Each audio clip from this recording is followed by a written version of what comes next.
Holy cow, y'all. Holy cow. So Donald Trump decided to release one of his presidential statements and absolutely nuke Mitch McConnell off the face of the earth. So this is wild. Let me go ahead and read it to you here. Statement by Donald J. Trump, 45th President of the United States of America. The Democrats have Mitch McConnell and his lovely wife, Elaine Coco Chow, over a barrel. And he and she will never be prosecuted as per the last paragraphs of this story, as long as he continues to give the radical left the trillions and trillions of dollars that they constantly demand. All right, let me pause here for a second. What is he talking about in terms of prosecuting Mitch McConnell? I genuinely don't understand. Now, don't get me wrong, Mitch McConnell is one of the most corrupt people in Washington, D.C. I mean, he is just... And it's been for decades, right? Like, he is just oozing and dripping corruption, and he has the stench of an insider who's totally out of touch with his, I would say his base, but he doesn't have a base, with the people of Kentucky, right? So, but I don't know what he's talking about. Like, what is he being investigated for? Is there any investigation into Mitch McConnell? If there is, I don't know about it. And he said, they'll never be prosecuted. Well, what is this in reference to? What are you talking about? And then the thing about, he's continuing to give the radical left trillions and trillions of dollars that they constantly demand. He hasn't given anything to them. Nothing. Mitch McConnell and the Republicans have voted for, nothing the Democrats have proposed. No, well, actually, that's wrong. The one thing they voted for after they voted it down and then got shamed to the high heavens was the PACT Act, which is health care for veterans who were victims of toxic burn pits. Literally everything else, the Inflation Reduction Act, they didn't vote for. Everything that's come up recently, and honestly, I mean, he broke the obstruction record and the filibuster record under the Obama administration, too. So, he's never, greenlit Democratic stuff. So I don't know what Trump is talking about here.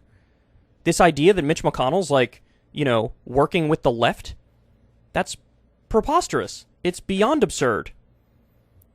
So it's classic Trump. It doesn't have to make sense. It doesn't have to be based on anything empirical. He's just sort of he's pissed at Mitch McConnell, so he's railing. Now, I'll tell you at the end why he's pissed at Mitch McConnell. He was afraid to use the debt ceiling card in order to stop the most expensive waste of money in our country's history to be spent on the Green New Deal, which will only cause one thing, a depression. Okay, there's so much misinformation in one sentence. First of all, ain't no Green New Deal, bitch. There is no Green New Deal. The Green New Deal hasn't been proposed. The details of the Green New Deal haven't been worked out. There hasn't been a vote on it. There hasn't been a committee hearing on it. There is no Green New Deal. And the idea that if we did a Green New Deal, right, if you look at the outline of what a Green New Deal was supposed to be, if we passed that, the exact opposite of a depression would happen. We would have an economic boom. In the same way that the New Deal gave us an economic boom, the Green New Deal, at least the outline of it that we know of right now, again, the details are not filled in, but the outline of it would give us an economic boom, of course. Because you're doing massive spending in the economy and you're creating, thousands and thousands or even millions of jobs, right? But when he says, you didn't use the debt ceiling card, what he's saying is you didn't, make the U.S. government go defunct and you didn't make it go bankrupt by refusing to raise the debt ceiling, which, by the way, is just a recognition of money that we've already spent. So he doesn't even understand how it works, right? And that's why Mitch McConnell never pulled out that card, or at least not recently, and the only times they did pull it out, it was a total bluff. But that's why that happened. He acts like, Mitch isn't playing hardball enough. He should be willing to absolutely bankrupt the country and destroy any and all faith in the U.S. government to get a minor political win about a bill that I don't even know what the name is of. He didn't say Inflation Reduction Act. He called it the Green New Deal. Incredible.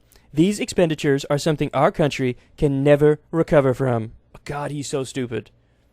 So what? He just thinks austerity is always the right thing to do 100% of the time?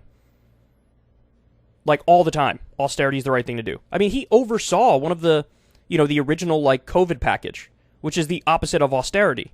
So was that big spending that our country will never recover from, Donald? Because if it is, then you have yourself to blame for it because you oversaw some of this stuff. Again, it doesn't make any sense. Mitch McConnell is not an opposition leader. He is a pawn for the Democrats to get whatever they want. He's afraid of them and will not do what has to be done. A new Republican leader in the Senate should be picked immediately. Okay.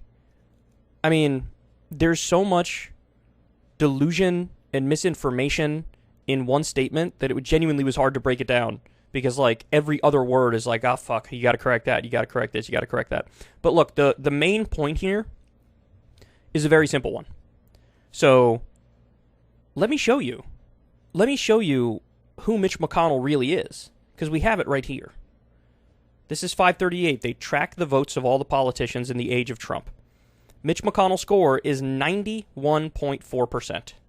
So in the 115th Congress, he voted with Trump 95.2% of the time. In the 116th Congress, he did 88.4% of the time.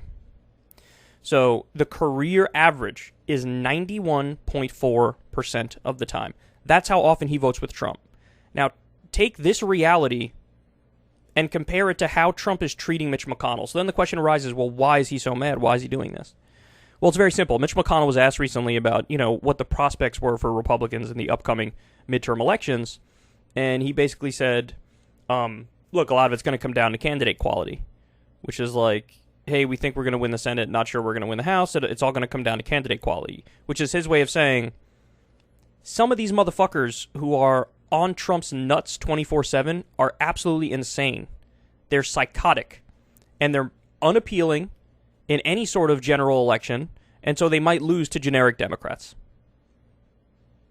That was the subtext of what he was trying to say. Trump knew he was trying to say that. Sean Hannity knew he was trying to say that, which is why Hannity lashed out at McConnell. And this is Trump's reaction. So in other words, Mitch McConnell would have had to lie and go out there and say, yeah, I think all these psycho candidates talking about a rigged election from 2020, I think they're all going to win. I think the people calling for Christian nationalism in America and, for a full ban on abortion and stoning gay people to death, that's a story we covered the other day, by the way, I think those people are going to win. He would have to go out there and say that and, cheerlead for that in order for Trump and Hannity to get off his back. So even just, here's the thing. There's very little difference in terms of the prescriptions that Mitch McConnell and Trump have. They support 91% the same policies.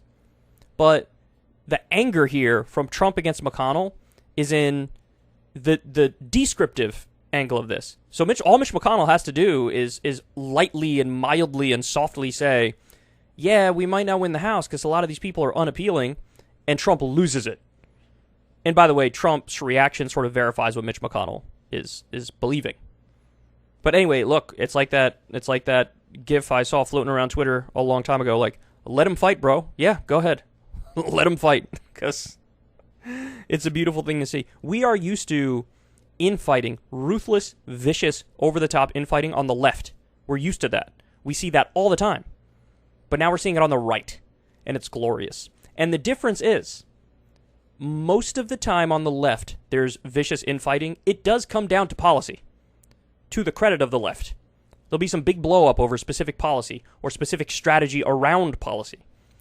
But when the right fights, it has absolutely nothing to do with policy.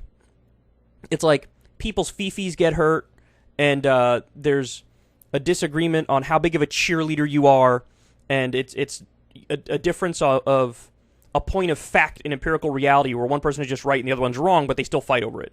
So go ahead. Let them fight. Let them go at each other's throat, and I hope they both get the jugular.